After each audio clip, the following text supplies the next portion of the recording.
স্বাগত সবাইকে। আমি doctor Matiur Rahman, manager livestock service training, প্রাকৃতিক প্রজনন এন্টারপ্রাইজ। আজকে আমি আলোচনা করতে চাচ্ছি অত্যধিক শীতে অবশ্যই গবাদি পশুর কিছু করণীয় দিক এবং সাবধানতা আছে। সেই বিষয়ে আজকে আমরা আলোচনায় এবং জানতে চাই এবং কি মেসেজটা দিলে আসলে গবাদি পশু সুস্থ সব থাকতে পারে, অধিক শীত থেকে রক্ষা পাবে। তা প্রথমে আমরা বলতে চাই, আমরা গ্রাম বাংলায় সবাই ছোট বড় অনেক গবাদি পালন করে থাকি।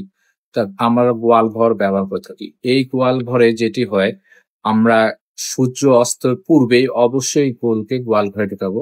তদ্রূপ সকালবেলা সূর্য উদয় যখন হবে, কুয়াশা কেটে যাবে, তখনই আমরা গোয়াল ঘর থেকে গরুকে বাইর করব, যাতে অত্যাধিক শীতটি গবাদি পশু না পায়। দ্বিতীয়ত আমরা যেটি করতে পারি, গোয়াল ঘরে বিভিন্ন ধরনের বিছানা অথবা খড় কুটা দিতে পারি, যাতে গোয়াল ঘরের মেঝে অত্যাধিক ঠান্ডা না থাকে এবং এই এই ঠান্ডাটা শরীরে সরাসরি না লাগে। এই জন্য আমরা সাবধান থাকবো এবং আমরা খড়, বিভিন্ন চট মাদুর এগুলা গোয়াল ঘরে বিছানা ব্যবহার করবো।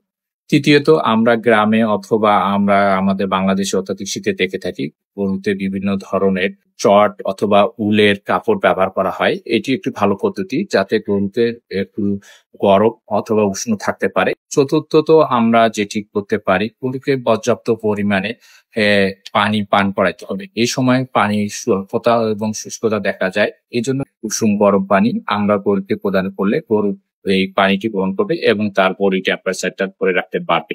পঞ্চমত আমরা যেটি করতে পারি, গরুকে কিছু শক্তিদায়ক খাদ্য, বিশেষ করে দানাদার খাদ্য, সম্পূরক খাদ্য, বিভিন্ন ধরনের আপেল, দানাদার এগুলো দিলে শক্তি উদয় হবে এবং মেটাবলিজম বৃদ্ধির কারণে এই শক্তি এনার্জিটা পাবে এবং গবাদি পশু তার থার্মোরেগুলেটরি সিস্টেমটি বজায় রাখতে পারবে।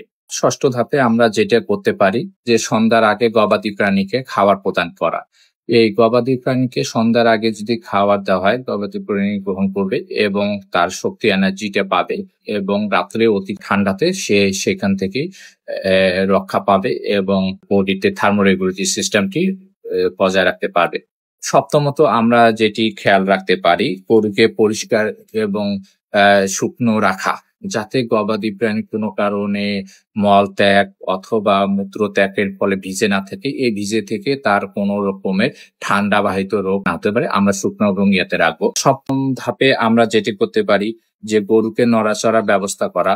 এই নড়াচড়া ব্যবস্থা বলতে তার মিনিমাম গোয়াল ঘরে অথবা রাখার জায়গায়, হাঁটা চলার জায়গায় রাখতে হবে। এক্সারসাইজের মাধ্যমে সে তাপমাত্রাটি বজায় রাখতে পারবে।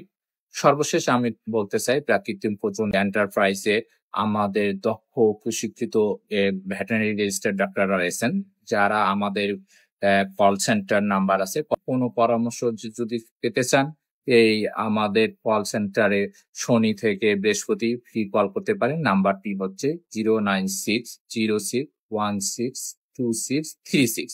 এই নাম্বারে সকাল 9টা থেকে বিকাল 5টা পর্যন্ত ফোন করলে আপনি সম্পূরক যে প্রশ্নগুলি এবং কোনো পরামর্শ পেতে চান, অবশ্যই আমরা প্রদান করে থাকবো। ধন্যবাদ আপনাদের।